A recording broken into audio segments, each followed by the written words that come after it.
This episode of Yesterworld is sponsored by Audible. Go to audible.com/yesterworld or text Yesterworld to 500-500 to sign up for a free 30-day trial to support the channel. You'll also get a free Audible title, which I'll reveal in this episode's intermission, because boy is this a long one and you'll need a break.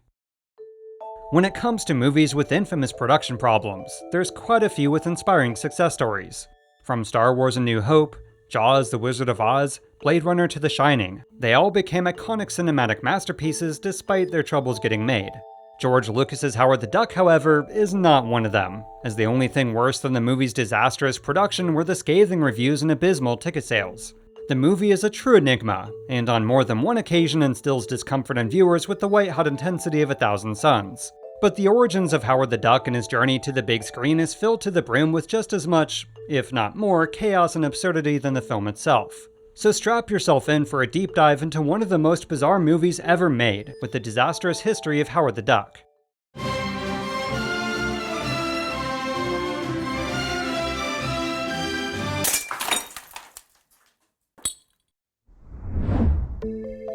The story of Howard the Duck goes all the way back to 1970, with Marvel's horror comic book series, Fear.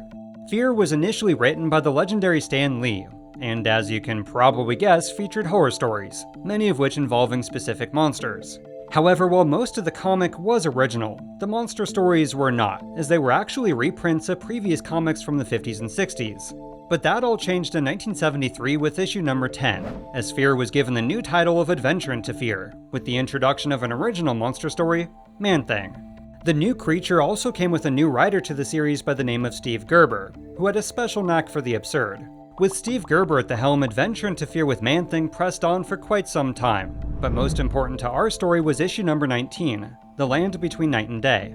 In this particular issue, and I swear this all connects to Howard the Duck, he introduced a plot device involving a jar of peanut butter that transformed into an ancient barbarian warrior.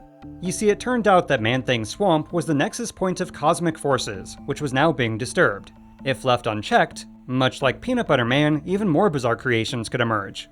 Well, later in the comic, that's precisely what happens, and we're introduced to a wisecracking duck smoking a cigar, wearing the top half of a suit with a tiny hat, and no pants. In fact, according to artist Val Mayerick, who drew the original Duck, the most important part of his visual incarnation was to not look too much like Donald Duck.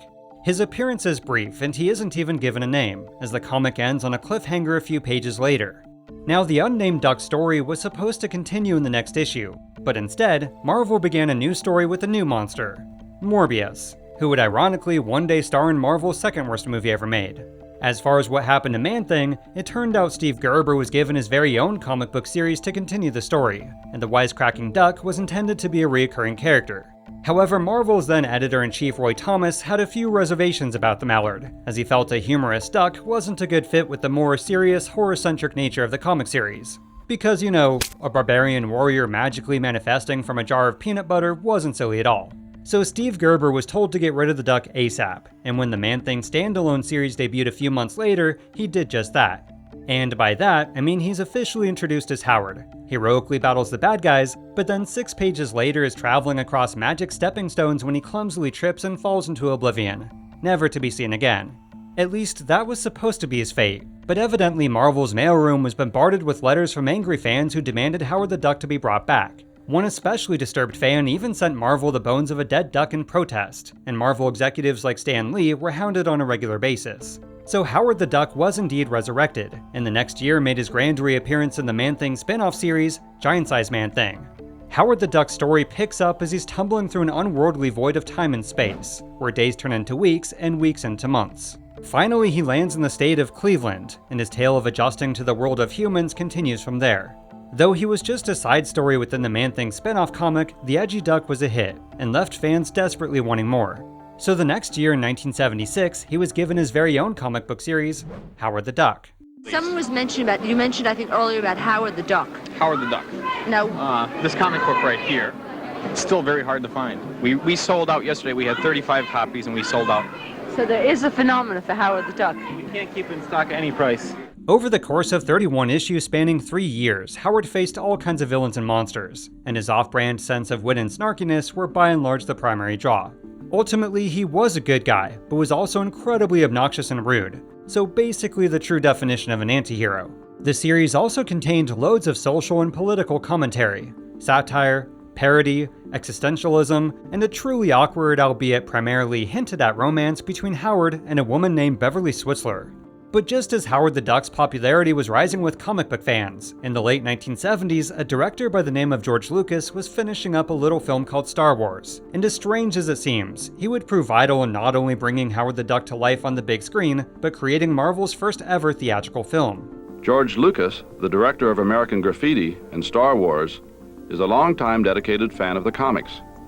The comic books and comic art is a really strong and very close to the pulse of the culture kind of art, and in that way I don't think it'll ever die out. I don't think it'll, I think what is drawn today will become very important. It's the hieroglyphs or the graffiti of our times. Now, to properly tell the story of George Lucas and Howard the Duck, we have to backtrack to his first commercial movie, American Graffiti, which he was directing for Universal Pictures. But not so much the making of the movie itself, but his trips to Universal's executive offices in New York City. You see, Lucas had been a fan of comic books and comic book artwork all of his life, especially the Flash Gordon series by cartoonist Alex Raymond. So it's no surprise that on one of his trips to New York, he wound up visiting a nearby comic book shop. The store was Super Snipe Comic Book Euphorium, and George Lucas wound up becoming fast friends with the shop's owner and fellow filmmaker, Edward Summers. The two bonded over their passion for comics, filmmaking, and especially the writings and artwork of Flash Gordon, which would ultimately play a significant part of developing his next project, Star Wars. But the friendship soon evolved into a partnership, as when American Graffiti became a massive hit, Lucas used his earnings to become co-owner of the comic shop's art gallery. Though he was more of a silent partner, his ownership played a vital role in a certain, let's say, Duckscovery a few years later.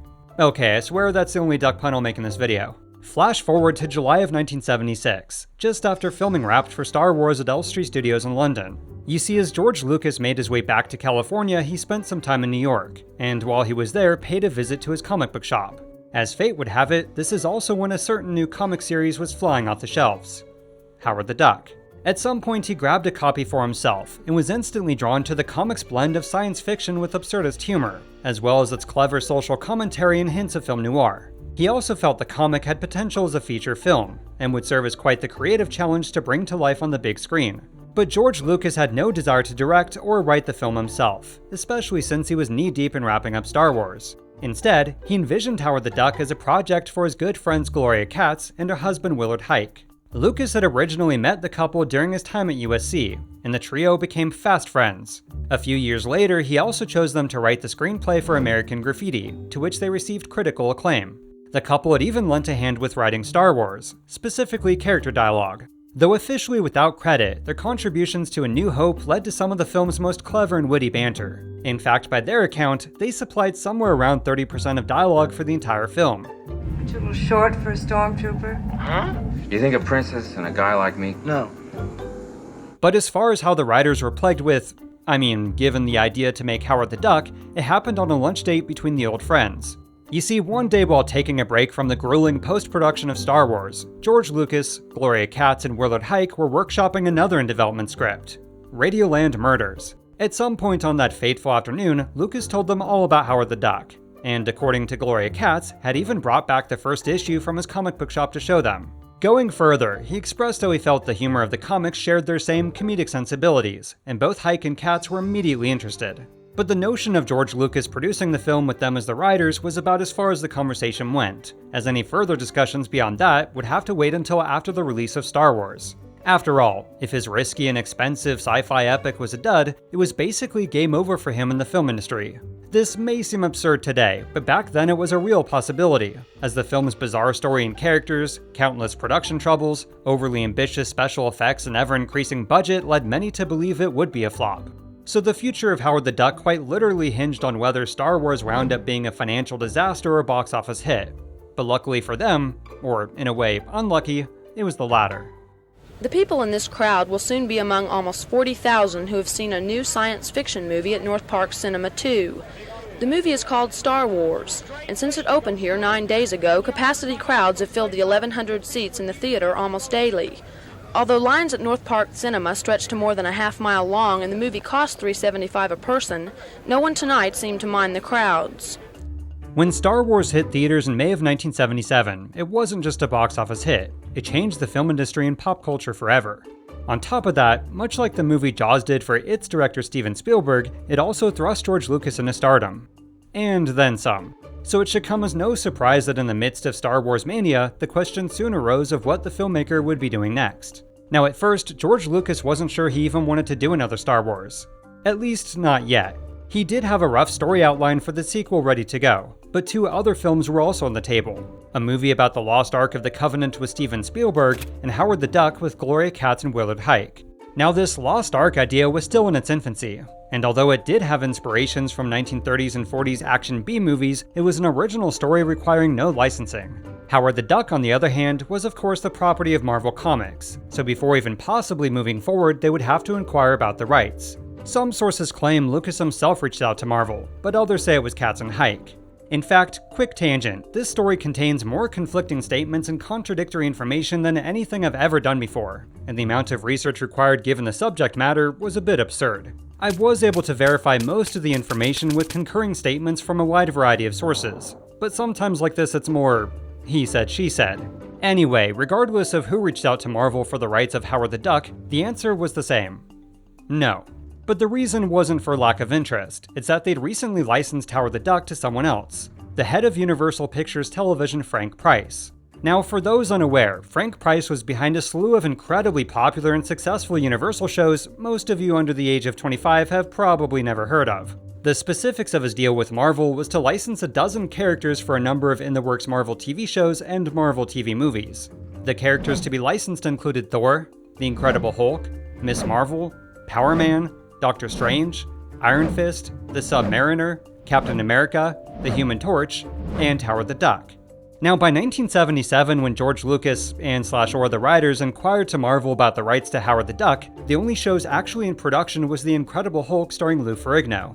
When, or if they would ever get around to Howard the Duck, or the others for that matter, remained to be seen. Although within a couple of years, Universal would have a Captain America TV movie and a pilot featuring Doctor Strange. Have I become the sorcerer?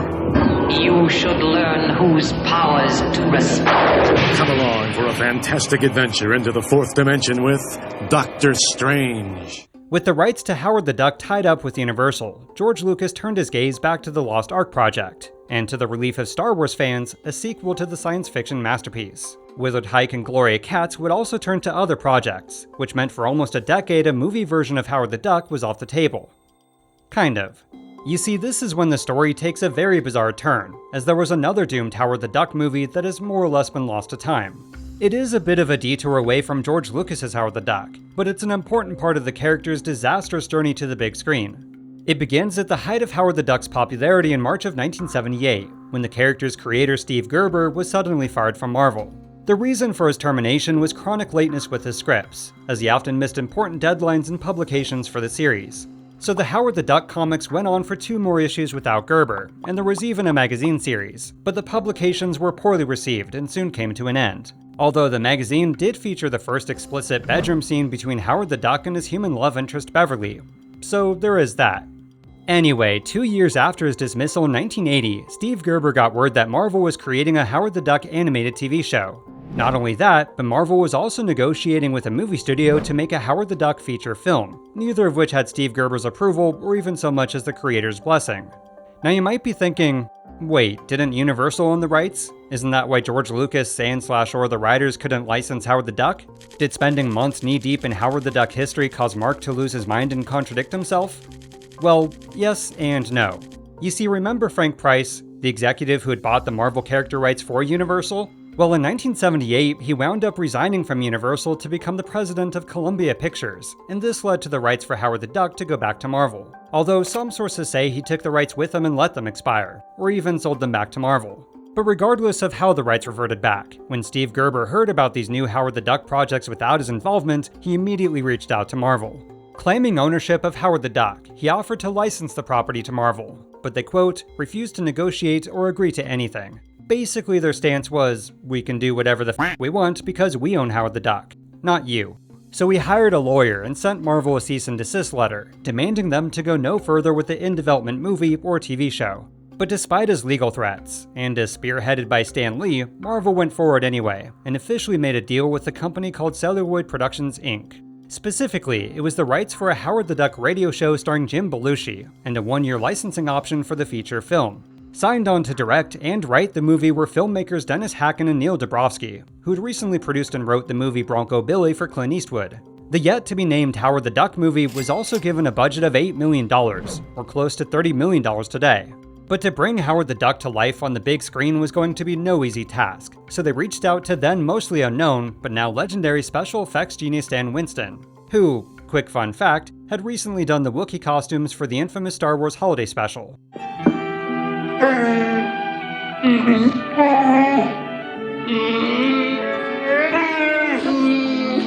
However, unlike the unintentionally terrifying Lumpy the Wookiee, for Howard the Duck he would utilize a combination of suit and puppetry, much like Yoda from The Empire Strikes Back. The intention was to stay faithful to Steve Gerber's design of the iconic duck, but also adapt Howard's look to better fit a live-action world. In the words of Stan Winston, he would use the best techniques the industry had to offer to create the, quote, ultimate Muppet. Now obviously, this version of the film never became a reality, nor did the animated series. So, what happened? Well, after learning Marvel went forward with the movie deal, even after a cease and desist letter, Steve Gerber sued Marvel over the ownership of Howard the Duck. The case itself is incredibly fascinating, but way too much to get into here, so check out the description for links to the court documents if you want to give them a read yourself. But to summarize the case, Steve Gerber did have a strong argument, at least in regards to being the character's creator, which remember, he did while he was freelancing for Marvel. The problem was that once he became an official employee of Marvel, he signed away all the ownership and copyrights of Howard the Duck. There were stipulations in his contract that would have given him creative control for a Howard the Duck feature film or TV show, but once he was fired, this was made null and void. So the moral of the story is, always read the fine print. Marvel did eventually offer Steve Gerber at least some sort of compensation to drop the case, which he accepted. The specifics were never revealed. As far as Howard the Duck the movie, those involved assured fans it wasn't cancelled, and was actually going full speed ahead with a new writer by the name of Edwin Heaven. But then, that's it. That's the last official statement regarding this version of the movie, as allegedly it wound up losing funding due to all the negative press of the lawsuit, and possibly the undisclosed settlement terms. So the rights to Howard the Duck once again reverted back to Marvel, who at this point had also abandoned the animated series mentioned earlier. However, as fate would have it, and not necessarily good fate, another attempt at bringing Howard the Duck to life on the big screen was just around the corner. But before we continue the episode and get to the really juicy stuff, we're gonna take a quick 90-second break. In that time, you could grab a snack, feed your fish, pet your doggo, or sign up for a free 30-day trial of Audible to support the channel at audible.com/yesterworld. Let's not kid ourselves, you'd have to have been living under a rock to not know anything about Audible. But maybe you're stubborn like me and thought for the longest time, I'll never forgo my precious physical copies of books. But trust me when I say it's not a replacement of your beloved hard copies, but a way to enjoy more of your favorite titles anywhere, anytime. For example, I listen to Audible when putting together my LEGO display sets. In fact, I listened to Matthew Perry's The Big Terrible Thing when building the LEGO Ideas Lighthouse, and Tom Felton's Beyond the Wand this month when I put together my Home Alone house, removing the stigma of LEGO is just for kids one set at a time. Speaking of which, you can get Tom Felton's Beyond the Wand for yourself by using my URL, and that's on top of the 30-day trial.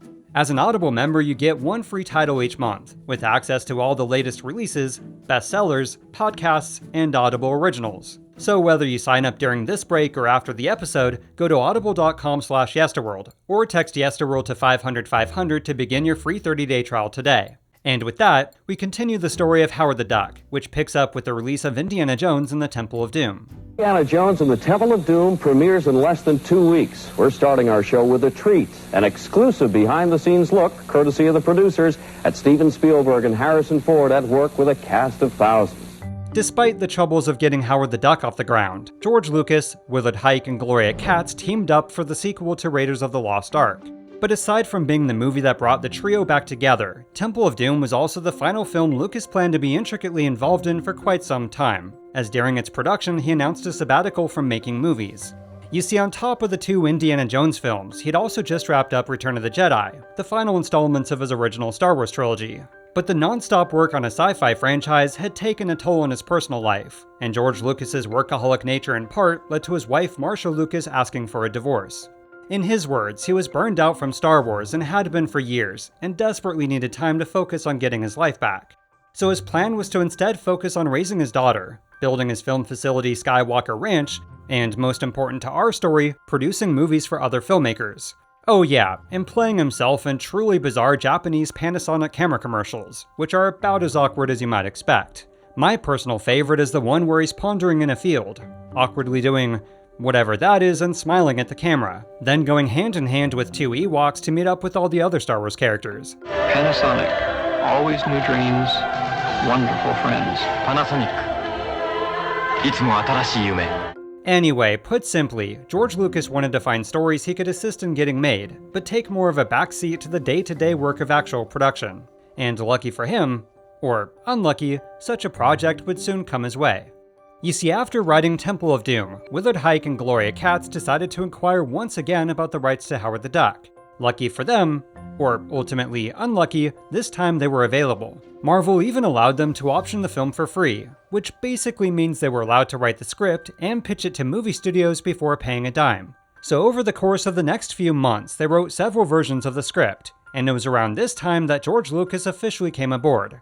According to Gloria Katz, they were struggling with the logistics of developing Howard the Duck as a feature film, so they reached out to Lucas due to his past interest in the project. Now at this point in George Lucas's quasi-retirement, he was producing a number of Star Wars TV shows, albeit with very little involvement. Outside of this, he'd also been quietly producing a number of feature films without credit, mostly to help out his filmmaking buddies. The most famous example was Disney's Return to Oz, as when his directing friend Walter Murch was fired for going over schedule, he got him his job back and saved the production from getting shut down.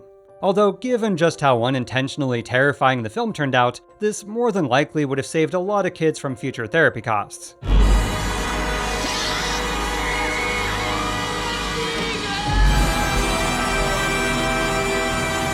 Another example was George Lucas serving as a so-called silent producer for Lawrence Kasdan's directorial debut, who was the writer of Raiders of the Lost Ark and the last two Star Wars films. To help his friend get his film made, he was even the film's financial guarantor, which meant if the movie went over budget, he'd personally cover the cost. But, and this is a big but, for everything that wasn't Star Wars, George Lucas's name was virtually absent from marketing, which was done to avoid false expectations of the projects. So when Huyck and Katz went to Lucas with Howard the Duck, he agreed to be the film's executive producer, but with a sort of asterisk. You see, much like the previous examples, he was initially going to be more of a silent partner to simply assist in the film getting made, both as a favor to his friends and because of his interest in the source material. Unfortunately, that's not how Hollywood saw it, especially as the film was being pitched studio to studio. They saw it as the next big-budget science fiction film from the creator of Star Wars and Indiana Jones, along with the writers of the incredibly successful American Graffiti and Temple of Doom to boot. So it soon became the talk of the town. But of all the movie studios they pitched to, Universal showed by far the most interest.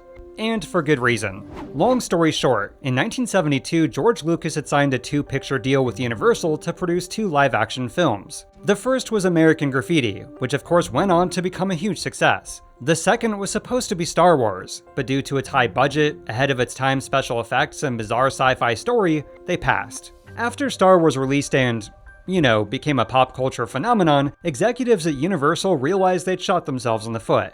So now, almost a decade later, the chance to make a science fiction movie with George Lucas was a no-brainer. In fact, one source claims that two of Universal's most powerful executives lobbied very hard to get Howard the Duck, President Lew Wasserman and COO Sid Sheinberg. Also, contrary to popular belief, George Lucas doing Howard the Duck for Universal had nothing to do with the two-picture deal he signed in the 70s. In reality, he fulfilled that contract in 1979 by producing more American Graffiti, which was Universal's way to capitalize on the success of Star Wars, and featured a rather unenthusiastic cameo from Harrison Ford. Make it easy for you, lady. It's 54362. Name is Falfa. Officer Falfa. F-A-L-F-A. But as far as the person who actually secured the deal and greenlit Howard the Duck, oddly enough, it was Frank Price. You see, a few years after leaving Universal for Columbia Pictures, he actually wound up coming back to Universal. According to one of the filmmakers, he also hadn't lost interest in making Howard the Duck into a movie, and jumped at the chance to do it with George Lucas attached. However, one of Frank Price's stipulations before moving forward was that Howard the Duck had to be a live-action film. This was the first, let's say, creative compromise for the writing partners, as to properly capture Steve Gerber's world and characters, they envisioned Howard the Duck as an animated film. But this would have required far more cash and resources than Universal was willing to invest, and they also wanted to release Howard the Duck by the next summer. An alternative idea was to create a CGI Howard within a live-action world, sort of like what Disney was experimenting with around the same time for the original abandoned version of Who Framed Roger Rabbit. Unfortunately, the initial tests of a CGI Howard came out so bad that the artists and designers were fired. So at the insistence of George Lucas, the decision was made to instead do the film with puppets and have the special effects done by ILM. Now the time frame of the script's development is a little iffy, as is George Lucas's true involvement, which we'll get to a bit later. But as far as I can tell, the original version of the screenplay was submitted to Universal in early 1985, with the hopes of beginning production ASAP. Specifics of this version are vague, but the writers claim it was a much smaller and more realistic story, with Howard already on Earth as a detective, and was heavily inspired by the film noir genre. In fact, initially Duckworld wasn't to be shown at all, or used as a plot device, especially since it only appeared in the poorly received comics after Steve Gerber left Marvel. One actor compared the original script to the best-selling novel Stranger in a Strange Land, with a more serious undertone and character-driven story. Of course, whether or not this more grounded version of Howard the Duck would have jump-started Marvel's cinematic universe 20 years earlier is pure speculation. But as far as why it was never even given a chance, the blame partially lies on, of all things, Ghostbusters. Columbia Pictures has spared no expense to make this a fine science fiction comedy spectacle. What a bunch of good sports they are. And it is PG. I'm f***ing telling you, it's PG! You see, a few years earlier, a little movie by the name of Ghostbusters was greenlit for Columbia Pictures, and the person responsible for this was, take a guess, Frank Price. It was the first big-budget special effects-driven action comedy of its kind, far from a guaranteed success given its uncharted cinematic territory. It was also given just over 8 months to go from a finalized script to the big screen, which, considering the movie's complicated special effects, was very, very little time. But boy did they pull it off, as the film was not only a critical success, but also wound up earning nearly $300 million worldwide, around 10 times its $30 million budget. So when Frank Price resigned from Columbia Pictures to go back to Universal and landed Howard the Duck, he requested quite a few Ghostbusters-like changes to be made to the script. And by request, I mean demand in order for the movie to be made. First and foremost, Howard the Duck was to be more of a special effects-driven action-adventure blockbuster, less character-driven and more of an event film. There were also to be a couple nerdy scientists, interdimensional portals, a good character who's taken over by an evil entity, and a special effects creature-driven climax. It's the Stay Puft Marshmallow Man. So Willard Huyck and Gloria Katz set about rewriting the script, and at this point it seems Howard the Duck's creator Steve Gerber was brought in as a consultant of sorts. Although, for the record, it does seem like he met up with the filmmakers before this point, but since his interviews specifically reference elements of the rewritten script, it appears this is when he got more involved. Now, Steve Gerber always went back and forth on his actual contributions to the screenplay, but at the very least he did offer input on what the characters would or wouldn't do. He was also, in his own words, highly impressed and borderline ecstatic with how the script turned out, praising the writer's treatment of the character. But in the midst of finalizing the shooting script, another problem rose to the surface: Disney's Donald Duck. This was an issue that went all the way back to Howard the Duck's debut in the 70s, as Disney noticed the obvious similarities between the two ducks, and contacted Marvel. The two companies were able to come to an agreement, and Howard was to undergo minor cosmetic alterations to appease Disney, most notably the inclusion of pants. But supposedly there was a massive oversight within Marvel's legal team, because Howard the Duck remained as is. That is, aside from a single issue where Steve Gerber did apply the wardrobe changes, only to end the comic with Howard throwing away his clothes in protest. Eventually, however, Disney noticed the changes weren't being followed, and actually threatened to sue. So a new agreement was reached, and these appearance alterations were finally implemented in the short-lived magazine series a couple years later. When it came to Howard the Duck the movie, it involved serious legal meetings and multiple redesigns to appease Disney once again. The end result was a sort of Frankenstein hybrid of Howard the Duck, Donald Duck, and the Stuff of Nightmares. But speaking of appeasing a major studio, Universal finally approved Willard Huyck and Gloria Katz's new script in May of 1985, and the movie was officially given a go. With a catch. It's a trap!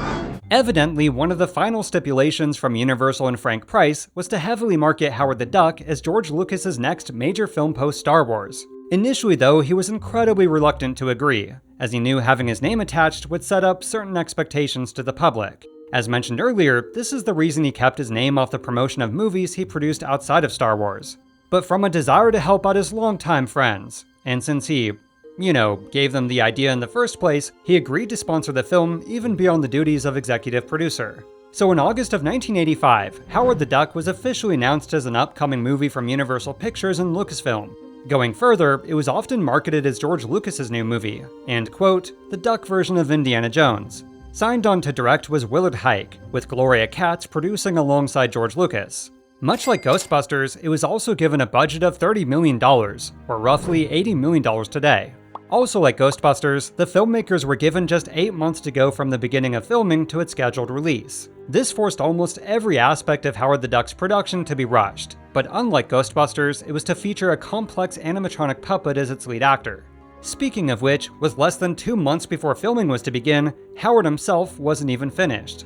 You see, much like the previously mentioned abandoned version of Howard the Duck, this one was also inspired by the puppeteering feat of Yoda in Star Wars, as they felt this was the best way to bring the talking duck to life on the big screen. For wide shots, however, they'd utilize a body double, which much like Hoggle and Jim Henson's Labyrinth, would also use animatronics in the face to speak and convey emotion.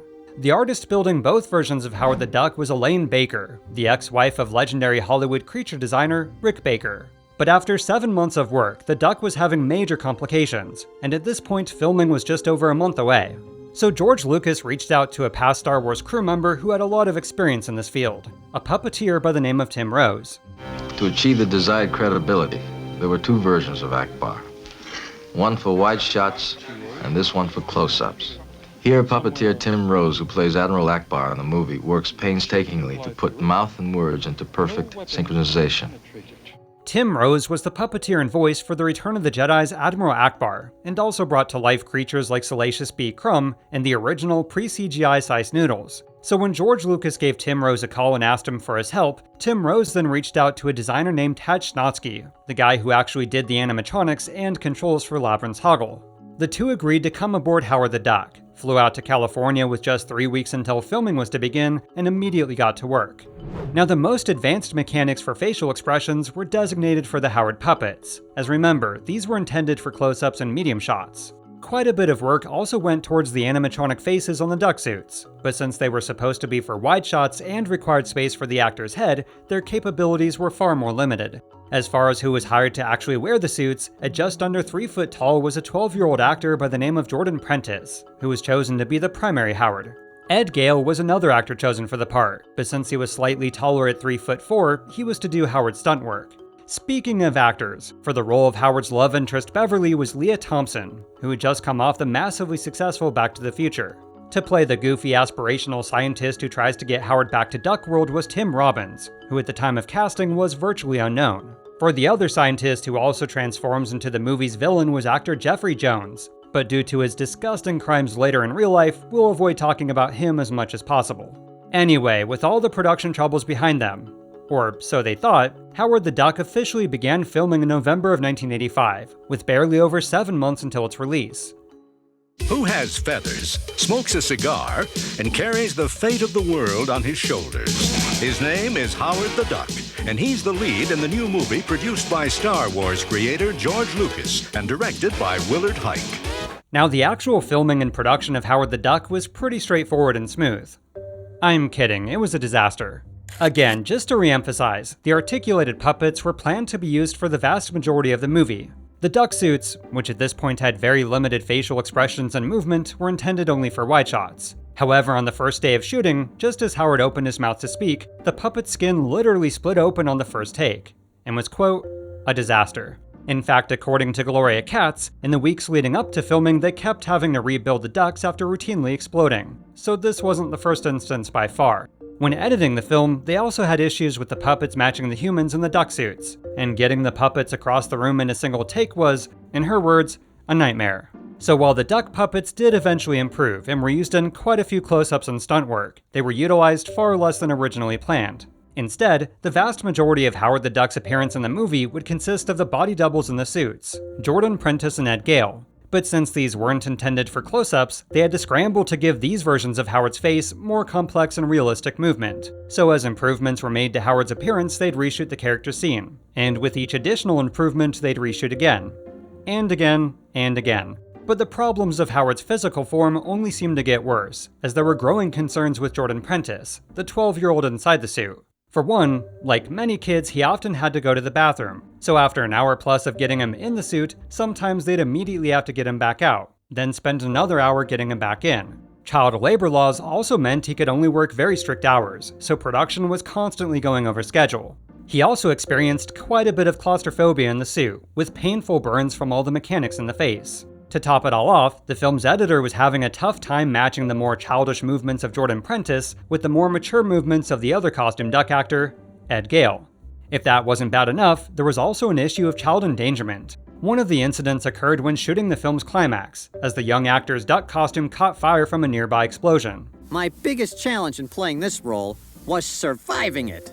So ultimately, they decided to use Ed Gale for both stunt work and the primary Howard the Duck. However, to make all the scenes match, they once again had to reshoot quite a bit of the movie, which pushed the film over budget and even further behind schedule. This led to various members of the crew to be fired for no particular reason, just because, well, that's Hollywood, I guess, and someone has to be blamed. When it came to who was to voice Howard the Duck, that was another fiasco. God, I tried the voice for them. They wanted different voices. When I talked to George Lucas, who was a friend, he wanted me to try it just to give them an idea about different voices. I tried different voices. I tried real tough duck. They want a sensitive kind of 1980s yuppie duck. You see, the prospect of doing the voice for a George Lucas production was incredibly alluring, so a ton of well-known actors and TV personalities auditioned for the part. But of all those who showed interest, Jeff Goldblum, Jay Leno, and then up-and-comer Robin Williams were in the top 3, and even made visits to the set. Ultimately, however, the part went to Robin Williams, who had risen to fame in the early 80s from the TV show Mork and Mindy. In fact, when puppeteer Tim Rose was on Saturday Morning Rewind with Tim Nidell, he told a fascinating story of Robin Williams' eventual departure. So we're shooting the scene with Howard and Leah up in the loft in her place, when things are all getting a little amorous. And around the corner comes Robin Williams, because they're showing him around, the film that he's going to voice over. So when he came around the corner, I said, well, sit down and have a go at the puppet controls. He starts doing a voice for the duck that sounded like me doing the duck. And the director screams out, Rose, you how many times have I told you not to talk over that microphone when I'm out here directing? And the first AD ran over to him and said, that's not Tim Rose, that's Robin Williams. And quick as that, he goes, Robin, love what you're doing. Oh, man. And Robin turned to me and he says, is that the way things are around here? Huh. And I looked and I said, well, to be honest with you, he's in a pretty good mood today. And he said, oh, life is too short to work for people like that. Now, this is the first time I've heard this particular reason for Robin Williams leaving the picture, and from what I gather, director Willard Huyck was a tremendously kind person to those who worked for him. That said, his eventual replacement Chip Zien gave another reason entirely for Robin Williams walking away. He says it was that Williams felt way too constrained by Howard's flapping duckbill, as voice work is usually done before the character's facial movements are set in stone, and in this case he was doing it after. So in the end, he walked away from Howard the Duck, and it's a really good thing he did. Why aside from the obvious? Well, a few years earlier he'd starred in one of the worst critical and box office bombs of all time, Popeye. So had he voiced Howard the Duck and had 2 financially disastrous movies almost back to back, I doubt he would have landed the starring role in Good Morning Vietnam a year after Howard the Duck. Without Good Morning Vietnam launching him into stardom, earning him an Oscar nomination and paving the road for his career, well, we probably would have missed out on a lot of amazing Robin Williams movies. There's nothing, any persona that's identifiable yet with me. And that's probably some reasons why I'm not more like a box office or that type of draw, because I keep doing different things. Anyway, focusing back on Howard the Duck, with all the previously mentioned problems, the atmosphere of the set was often described as tense. But as far as where George Lucas was during all of this chaos, he was only on set for a total of 3 days of the almost 5-month shoot, and that's backed up by the director himself. This was in stark contrast to his extensive visit to the set of Labyrinth earlier that year, which was another film he was producing, or even Captain EO prior to that, both of which he was very involved with their production. Had he simply lost interest in the project? Did he sense impending doom and want to distance himself as much as possible? We'll dive further into this aspect a bit later, but at the very least he did suggest Phil Tippett for the horrifying and genuinely well done stop-motion creature for the film's climax. But speaking of the movie's ending, filming wrapped on Howard the Duck in April of 1986, which gave the filmmakers less than 4 months to finish the film before its scheduled release. All told, Howard the Duck wound up costing $37 million, or just over $100 million today. For comparison, The Empire Strikes Back and Return of the Jedi had a production budget of $30.5 and $32.5 million respectively. But Howard the Duck's cost of $37 million was before its marketing, which leads us into yet another bizarre aspect of Howard the Duck's cinematic journey. I would give anything to run my fingers through his feathers. George Lucas presents an electrifying new comedy, Howard the Duck. One of the more cheap, unique aspects of Howard the Duck's marketing campaign was refusing to show the character's face. It wasn't just for posters, as in all the various trailers and most of the promotional footage, keeping his appearance secret was a major part of its marketing. The official reason given for this was to build up hype and mystery, but most agree it was to avoid people being like, "What the f is that abomination?" There was also a tie-in with Budweiser beer, which only added to the growing confusion for parents as to whether or not it was a kids' movie. Another bizarre aspect was treating Howard the Duck as if he was a real person, or duck, in virtually every interview by the cast and crew. It's the first film that actually we have cast with a creature from another world. He just wrote us a fan letter and asked that essentially we listen to his story because he thought it was pretty amazing. Let's put it this way, all the girls love him. He's a real sexy duck. Howard is going to be a major trendsetter, probably bigger than Madonna. He's our leader. Now it may seem like a harmless bit, but this whole Howard the Duck was a real duck from outer space gimmick did have consequences. One example was Ed Gale, who played Howard in the suit, being uninvited to the premiere and forbidden to attend, just to keep up the illusion. It also proved a bit troublesome for those not in on the joke, both in print and video, and led to at least one very confused interviewer. In the rundown of credits, it shows that you have 8 different Howard the Ducks. Now, explain to me what 8 different Howard the Ducks do. Well, Howard is a very complicated actor, and for him to actually perform, we need 8 different people to be helping him.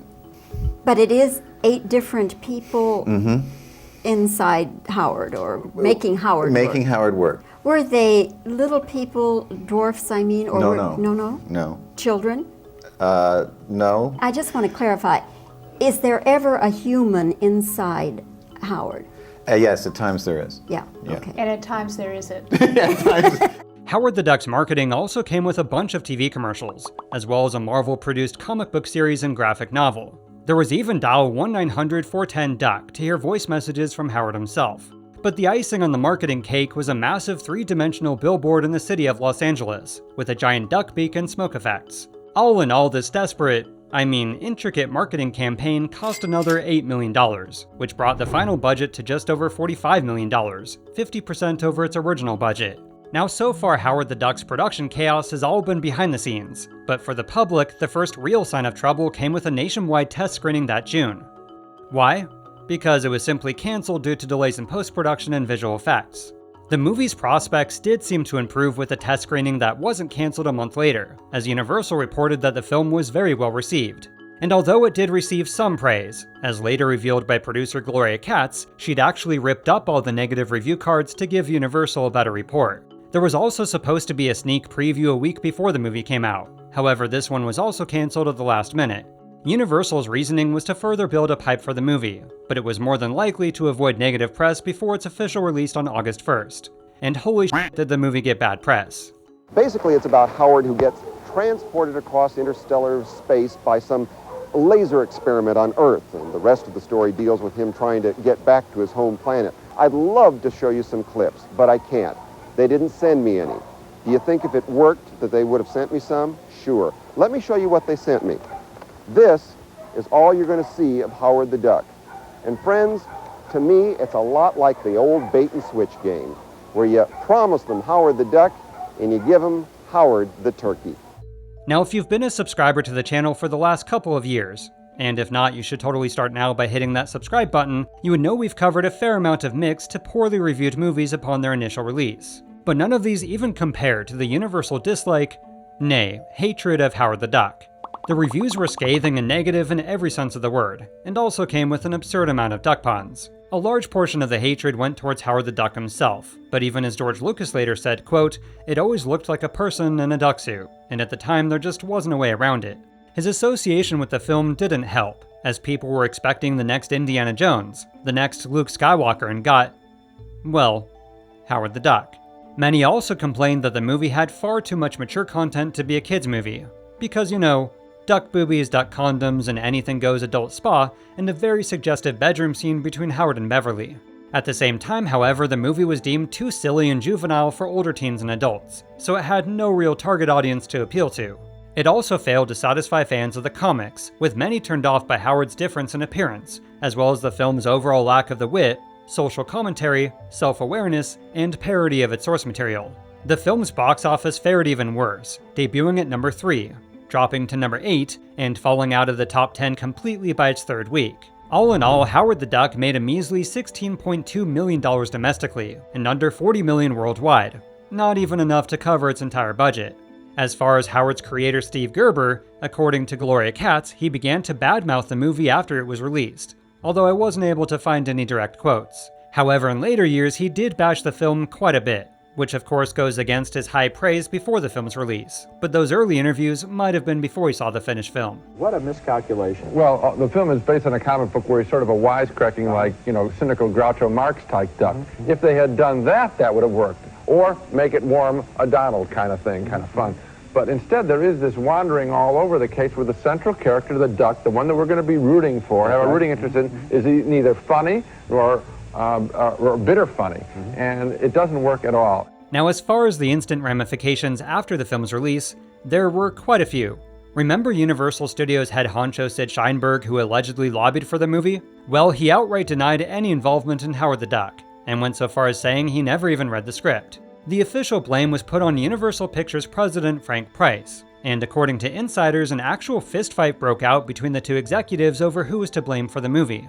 So Frank Price was more or less forced to resign from Universal, with the whole situation a major blight on his otherwise prolific career in the film industry.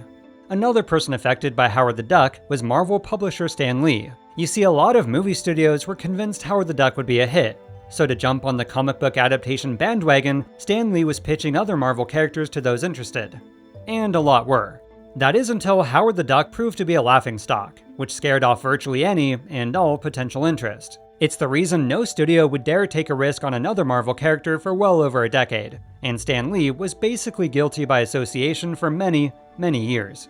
Howard the Duck was also the last film Willard Huyck ever directed, and aside from eventually getting Radioland Murders made, both him and his writing partner Gloria Katz's future work was by and large uncredited. Now, I could go on and on about all the anecdotes from those involved about just how bad the reception was, but I think you get the point. Not now, Dorothy. This man is still very down about his financial situation. He was one of the principal backers of Howard the Duck. For nearly 3 decades, Howard the Duck's legacy as one of the worst movies ever made endured, and was often the butt of many jokes in pop culture. His comic book presence was also limited to a holiday special, a bizarre reboot of sorts with him as a rat as a jab at Disney, and another short-lived reboot a few years later. He also did make an appearance in the critically acclaimed and George Lucas-approved short film, George Lucas in Love. Kind of, as he was just another joke. Hey George, check out my new duck. I named him Howard.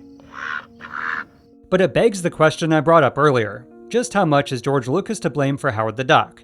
Well, if you go by the filmmakers Willard Huyck and Gloria Katz, while he was only on set those 3 days, he was very much involved in the writing, editing, and post-production after filming.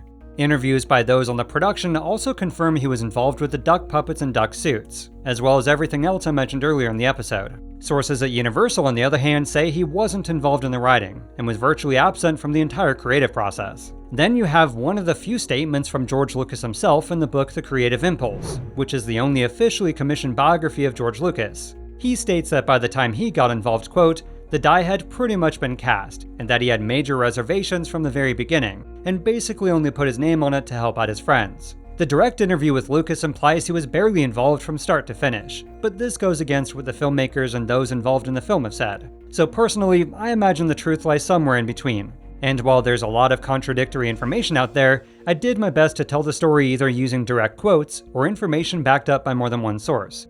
That said, George, I'm waiting for your exclusive interview on my channel of just how involved you were in the creation of Howard the Duck. Del, this is your Blockbuster card. What are you afraid? You might go crazy and want to rent Howard the Duck? But even with how the movie turned out, Howard the Duck did lead to quite a few great things. For one, it was the first movie to digitally erase cables, such as when Howard is getting transported to Earth.